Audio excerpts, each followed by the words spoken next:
Life of Prophet Muhammad sallallahu alaihi wasallam, the last messenger and prophet of God, English edition. Written by Jannah Firdaus Mediapro. Narrated by Maghfirah Maulany Aqmarina. Chapter 1. Prophet Muhammad sallallahu alaihi wasallam was born in Mecca, Arabia on Monday, 12 Rabi al-Awwal or 2 August AD 570. His mother, Amina, was the daughter of Wahb ibn Abdul Manaf of the Zahra family. His father, Abdullah, was the son of Abdul Muttalib. His genealogy has been traced to the noble house of Ishmael, the son of Prophet Abraham, in about the 14th descent. Muhammad's father died before his birth.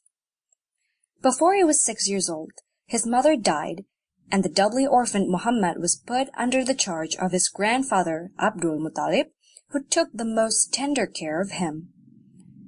But the old chief died 2 years afterwards. On his deathbed, he confided to his son Abu Talib the charge of the little orphan. When Muhammad was 12 years old, he accompanied his uncle Abu Talib on a mercantile journey to Syria, and they proceeded as far as Busra. The journey lasted for some months. It was at Busra that the Christian monk Bahira met Muhammad. He is related to have said to Abu Talib, "Return with this boy and guard him against the hatred of the Jews, for a great career awaits your nephew." After this journey, the youth of Muhammad seems to have been passed uneventfully, but all authorities agree in ascribing to him such correctness of manner and purity of morals as were rare among the people of Mecca. The fair character and the honorable bearing of the unobtrusive youth won the approbation of the citizens of Mecca, and by common consent he received the title of Al-Amin, the Faithful. In his early years, Muhammad was not free from the cares of life. He had to watch the flocks of his uncle, who, like the rest of the Bani Hashim, had lost the greater part of his wealth. From youth to manhood, he led an almost solitary life. The lawlessness rife among the Meccans, the sudden outburst of causeless and bloody quarrels among the tribes frequenting the fair of Okad, the Arabian Olympia, and the immorality and skepticism of the Quraysh naturally caused feelings of pity and sorrow in the heart of the sensitive youth. Such scenes of social misery and religious degradation were characteristic of a depraved age.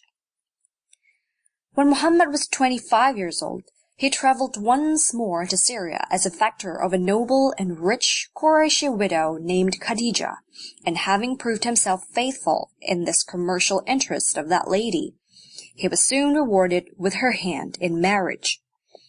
This marriage proved fortunate and singularly happy. Khadija was much the senior of her husband, but in spite of the disparity of age between them, the most tender devotion on both sides existed. This marriage gave him the loving heart of a woman who was ever ready to console him in his despair, and to keep alive within him the feeble, flickering flame of hope when no man believed in him, and the world appeared gloomy in his eyes. Until he reached 30 years of age, Muhammad was almost a stranger to the outside world. Since the death of his grandfather, authority in Mecca was divided among the 10 senators who constituted the governing body of the Arabian Commonwealth.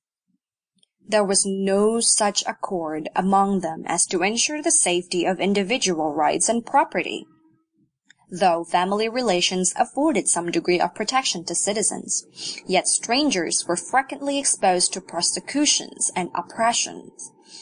In many cases they were robbed, not only for their goods, but even of their wives and daughters. At the instigation of the faithful Muhammad, an old league called the Federation of Pbuh, favor was revived with the object of repressing lawlessness and defending every weak individual, whether Meccan or stranger, free or slave, against any wrong or oppression to which he might be Sample complete. Ready to continue?